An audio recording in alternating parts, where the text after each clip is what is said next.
Hi. Um, I'm going to be speaking on a subject here, and uh, I'm going to go a little ahead of it just to give it context. Just before this happened, said, and this is Mark chapter 5, verse 25, and a certain woman which had an issue of blood 12 years, and had suffered many things of many physicians, and had spent all that she had, and was nothing bettered, but rather grew worse. When she heard of Jesus, came in the press behind and touched his garment. For she said, If I may touch but his clothes, I shall be whole. And straightway the fountain of her blood was dried up, and she felt in her body that she was healed of that plague. And Jesus, immediately knowing himself that virtue or power had gone out of him, turned him about in the press and said, Who touched my clothes? And now keep in mind, there is probably thousands of people within a stone's throw of Jesus. It was like they were following a rock star or something.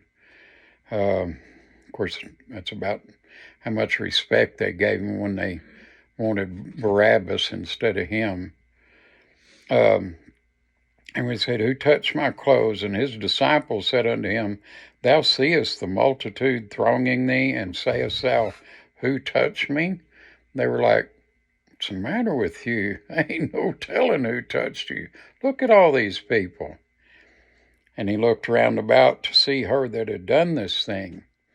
But the woman, fearing and trembling, knowing what was done in her, came and fell down before him and told him all the truth. And he said unto her, Daughter, thy faith hath made thee whole. Go in peace and be whole of thy plague.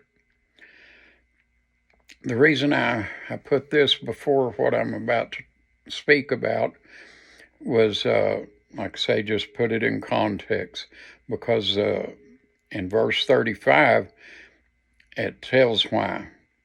While he yet spake, in other words, he had just barely healed this woman, just finished it up, there came from the ruler of the synagogue's house certain which said, Thy daughter is dead.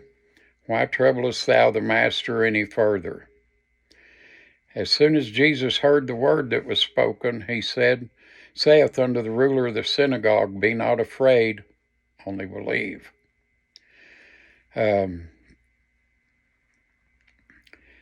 he suffered no man to follow him, save Peter and James and John, the brother of James.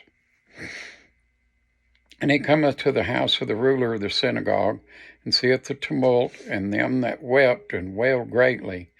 And when he is come in, he saith unto them, Why make you this ado and weep? The damsel is not dead, but sleepeth. Now, back in verse 23, it says, And besought him greatly, saying, My little daughter lieth at the point of death. I pray thee, come and lay thy hands on her, that she may be healed, and she shall live. And Jesus went with him. And then it goes into the part about the woman with the issue of blood. Now, the point about I'm trying to make here is, Jesus was on his way over to where this girl was, but that woman kind of held him up. Now, you can ask things of Jesus, and he'll be on his way, but it may be a little later than you thought it was. In other words, he's not going to answer your prayer as quick as you thought he should, because he has other things to do. Now, he can do them all in the blink of an eye, don't get me wrong, but just believe. Like he told this guy here, be not afraid, only believe. And then when he said, the damsel is not dead, but sleepeth. And they laughed him to scorn. They were making fun of him. They were like, what are you, goofy? You think we don't know when somebody's dead? But when he had put them all out, he taketh the father and the mother of the damsel and them that were with him, and entered in where the damsel was lying. And he took the damsel by the hand and said unto her, Talitha cumi, which is being interpreted, Damsel, I say unto thee, arise. And straightway the damsel arose and walked, for she was the age of 12 years. And they were astonished with a great astonishment.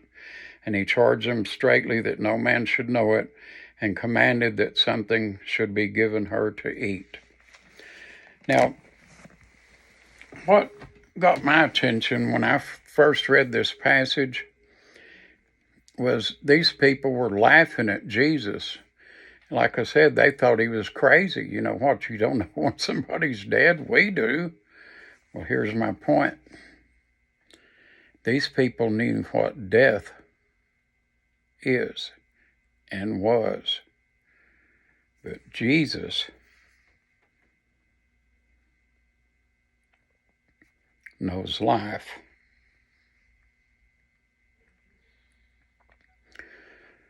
I love y'all. See you next time. Bye.